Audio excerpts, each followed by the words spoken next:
ആകാശവാണി.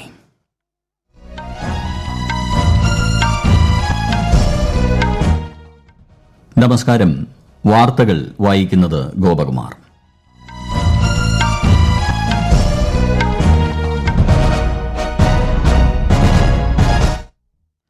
പ്രധാന വാർത്തകൾ. പാർലമെന്റിന്റെ ഇരുസഭകളിലും നടപടിക്രമങ്ങൾ പുരോഗമിക്കുന്നു. മുഖ്യ തെരഞ്ഞെടുപ്പ് കമ്മീഷണറുടെ നിയമനം സംബന്ധിച്ച ബിൽ ലോക്സഭയുടെ പരിഗണനയ്ക്ക്. ക്രിമിനൽ നിയമ ബില്ലുകൾ രാജ്യസഭ ഇന്ന് പരിഗണിക്കും. ലോക്സഭാ സുരക്ഷാ വീഴ്ച, എംപിമാരുടെ സസ്പെൻഷൻ എന്നിവ ചൂണ്ടിക്കാട്ടി പ്രതിപക്ഷ എംപിമാർ പാർലമെന്റ് സമുച്ചയത്തിൽ പ്രതിഷേധിച്ചു. കേന്ദ്ര സർക്കാരിന്റെ ക്ഷേമ പദ്ധതികൾ ജനങ്ങളിലെത്തിക്കുന്ന വികസിത് ഭാരത് സങ്കല്പ് യാത്രയ്ക്ക് കേരളത്തിൽ മികച്ച പ്രതികരണം.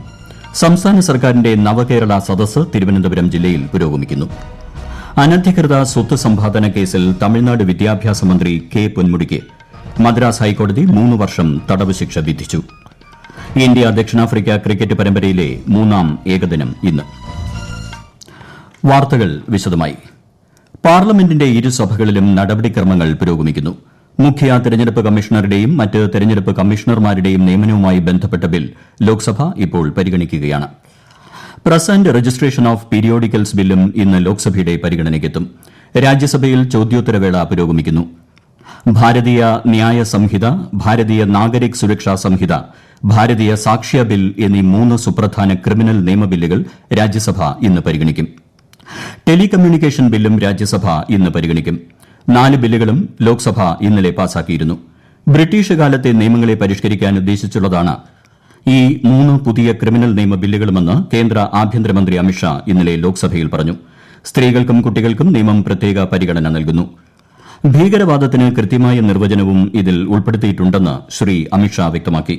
പരിഷ്കരിച്ച നിയമം അനുസരിച്ച് ആൾക്കൂട്ട കൊലപാതകങ്ങൾ വധശിക്ഷ ലഭിക്കുന്ന കുറ്റമാണ്. ദേശീയ താൽപര്യം കണക്കിലെടുത്ത് ടെലികോം സേവനങ്ങളുടെ നിയന്ത്രണം താൽക്കാലികമായി ഏറ്റെടുക്കാൻ സർക്കാരിന് അനുവാദം നൽകുന്നതാണ് ടെലികമ്മ്യൂണിക്കേഷൻസ് ബിൽ 2023.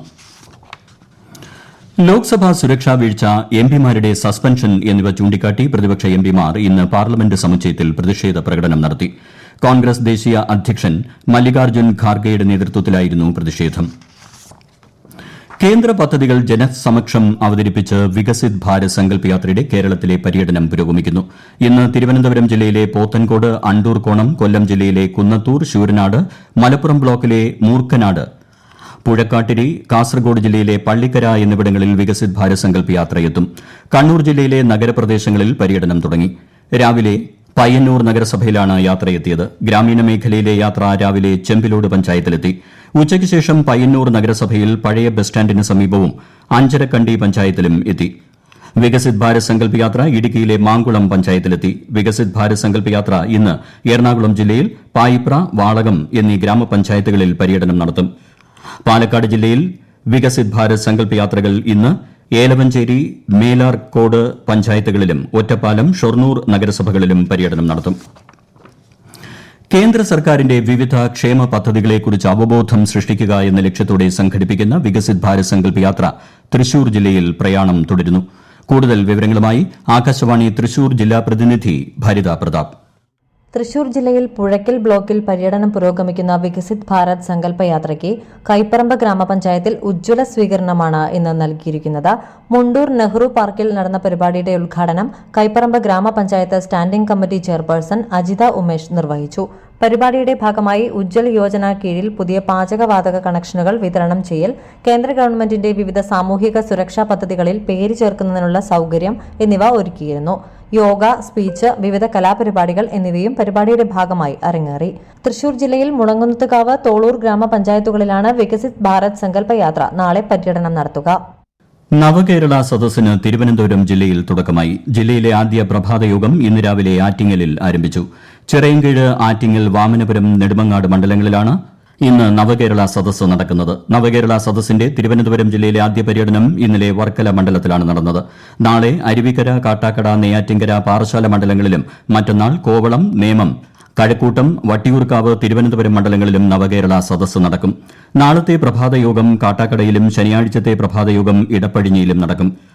പൊതുജനങ്ങൾക്ക് നിവേദനങ്ങൾ നൽകുന്നതിനായി 23 കൌണ്ടറുകളാണ് സജ്ജീകരിച്ചിരിക്കുന്നത്. സ്ത്രീകൾ, അംഗപരിമിതർ, വയോജനങ്ങൾ എന്നിവർക്കായി പ്രത്യേക കൌണ്ടറും പ്രവർത്തിക്കുന്നുണ്ട്. നവകേരള സദസ്സിനോടനുബന്ധിച്ച് സാംസ്കാരിക പരിപാടികളും സംഘടിപ്പിച്ചിട്ടുണ്ട്. മറ്റന്നാൾ വൈകിട്ട് 6-ന് വട്ടിയൂർക്കാവ് സെൻട്രൽ പോളിടെക്നിക് കോളേജിൽ വട്ടിയൂർക്കാവ്, തിരുവനന്തപുരം മണ്ഡലങ്ങളിലെ സംയുക്ത സദസ്സോടെ നവകേരള സദസ്സ് സമാപിക്കും. ഈ വാർത്തകൾ ആകാശവാണിയിൽ നിന്ന്. ആകാശവാണി വാർത്തകളും വാർത്താധിഷ്ഠിത പരിപാടികളും all India radio news Thiruvananthapuram എന്ന യൂട്യൂബ് ചാനലിൽ ലഭ്യമാണ്. കൂടുതൽ വാർത്തകൾക്കായി @all India radio news Thiruvananthapuram എന്ന ഫേസ്ബുക്ക് പേജും @AER_News_ എന്ന എക്സ് ഹാൻഡിലും സന്ദർശിക്കാം. അനധികൃത സ്വത്ത് സമ്പാദന കേസിൽ തമിഴ്നാട് വിദ്യാഭ്യാസ മന്ത്രിയും DMK നേതാവുമായ കെ പൊന്മുടിക്കും ഭാര്യയ്ക്കും മദ്രാസ് ഹൈക്കോടതി 3 വർഷം തടവും 50 ലക്ഷം രൂപ പിഴയും ശിക്ഷ വിധിച്ചു. 1.75 കോടി രൂപയുടെ സ്വത്ത് സമ്പാദന കേസിൽ കെ പൊന്മുടിയെ കുറ്റവിമുക്തനാക്കിയ വിചാരണ കോടതി ഉത്തരവ് ഹൈക്കോടതി കഴിഞ്ഞ ദിവസം റദ്ദാക്കിയിരുന്നു. കേസിൽ അപ്പീൽ നൽകുന്നതിനായി 30 ദിവസത്തേക്ക് ശിക്ഷ മരവിപ്പിച്ചിട്ടുണ്ട്.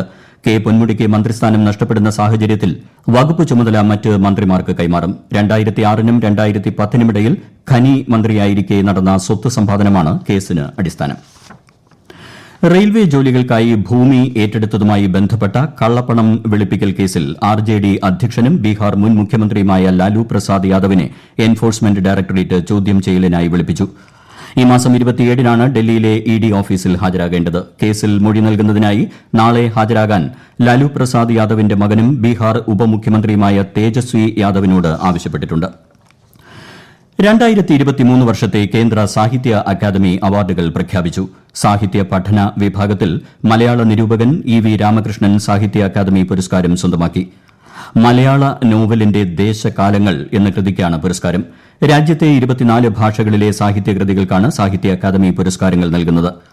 9 കവിതാ പുസ്തകങ്ങൾ, 6 നോവലുകൾ, 5 ചെറുകഥാ സമാഹാരങ്ങൾ, 3 ഉപന്യാസങ്ങൾ, 1 സാഹിത്യ പഠനം എന്നിവയ്ക്കാണ് ഈ വർഷത്തെ പുരസ്കാരങ്ങൾ ലഭിച്ചത്. പ്രതിമാസ റേഡിയോ പ്രഭാഷണ പരിപാടിയായ മൻ കി ബാത്തിലൂടെ പ്രധാനമന്ത്രി നരേന്ദ്രമോദി ഈ മാസം 31-ന് ജനങ്ങളുമായി ആശയങ്ങൾ പങ്കുവയ്ക്കും. മൻ കി ബാത്തിന്റെ 108-ാം പതിപ്പാണിത്. പരിപാടിയിലേക്കുള്ള നിർദ്ദേശങ്ങളും അഭിപ്രായങ്ങളും പൊതുജനങ്ങൾക്ക് ഈ മാസം 29 വരെ പങ്കുവയ്ക്കാം. ഫിറ്റ് ഇന്ത്യ സംരംഭവുമായി ബന്ധപ്പെട്ട ആശയങ്ങൾ ഇത്തവണ മൻ കി ബാത്തിലൂടെ പങ്കുവയ്ക്കുമെന്ന് പ്രധാനമന്ത്രി സമൂഹമാധ്യമത്തിൽ കുറിച്ചു. NaMo app, my gov forum, toll free നമ്പറായ 1800-11-7800 എന്നിവയിലൂടെയും 1922-ൽ മിസ്ഡ് കോൾ ചെയ്ത ശേഷം SMS-ലൂടെയും ജനങ്ങൾക്ക് അഭിപ്രായങ്ങൾ പങ്കുവയ്ക്കാം. 9-ാം റൌണ്ട് വാണിജ്യ കൽക്കരി ഖനി ലേലത്തിന് കേന്ദ്ര കൽക്കരി മന്ത്രി പ്രഹ്ലാദ് ജോഷി ന്യൂഡൽഹിയിൽ തുടക്കം കുറിച്ചു. ഈ റൌണ്ടിൽ മൊത്തം 26 കൽക്കരി ഖനികൾ വാഗ്ദാനം ചെയ്യുമെന്ന് കേന്ദ്രമന്ത്രി പറഞ്ഞു. 2030-ഓടെ രാജ്യത്തെ മൊത്തം വൈദ്യുതി ഉപഭോഗം ഇരട്ടിയാക്കുമെന്നും അദ്ദേഹം അറിയിച്ചു. ഇന്ത്യ ദക്ഷിണാഫ്രിക്ക ക്രിക്കറ്റ് പരമ്പരയിലെ 3-ാം ഏകദിനം ഇന്ന്. ദക്ഷിണാഫ്രിക്കയിലെ ബോളണ്ട് പാർക്കിൽ ഇന്ത്യൻ സമയം വൈകുന്നേരം 4:30-നാണ് കളി ആരംഭിക്കുക. 3 ഏകദിനങ്ങളുള്ള പരമ്പരയിലെ മുൻപ് നടന്ന 2 മത്സരങ്ങളിൽ ഇരു ടീമുകളും 1 വീതം വിജയം സ്വന്തമാക്കിയിരുന്നു.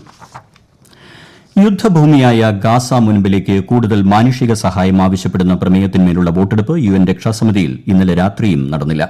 പ്രമേയത്തിനുള്ള പിന്തുണ അമേരിക്കയിൽ നിന്നും ലഭിക്കാത്തതാണ് പ്രമേയം ഈ ആഴ്ച 3-ാം തവണയും വൈകാൻ കാരണം. ഗാസയിൽ ഇസ്രായേൽ തുടരുന്ന സൈനിക നീക്കത്തോടുള്ള വിയോജനമായി പ്രമേയത്തെ വ്യാഖ്യാനിക്കാം എന്നതാണ് അമേരിക്ക നിലപാട് വ്യക്തമാക്കാത്തതിനുള്ള കാരണം.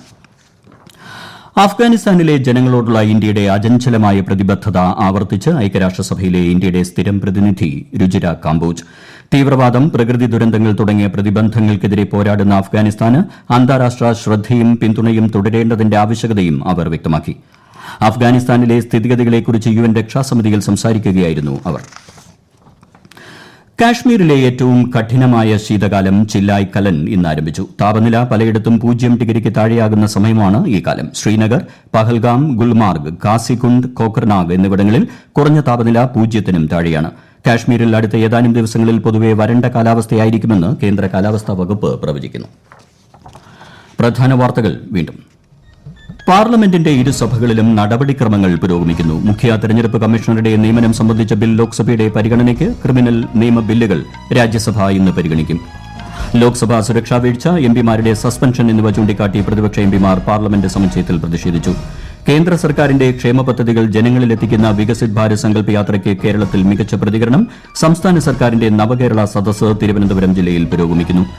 അനധികൃത സ്വത്ത് സമ്പാദന കേസിൽ തമിഴ്നാട് വിദ്യാഭ്യാസ മന്ത്രി കെ പൊന്മുടിക്ക് മദ്രാസ് ഹൈക്കോടതി 3 വർഷം തടവ് ശിക്ഷ വിധിച്ചു. ഇന്ത്യ ദക്ഷിണാഫ്രിക്ക ക്രിക്കറ്റ് പരമ്പരയിലെ 3-ാം ഏകദിനം ഇന്ന്. വാർത്തകൾ കഴിഞ്ഞു. അടുത്ത വാർത്താ പ്രക്ഷേപണം വൈകിട്ട് 6:30.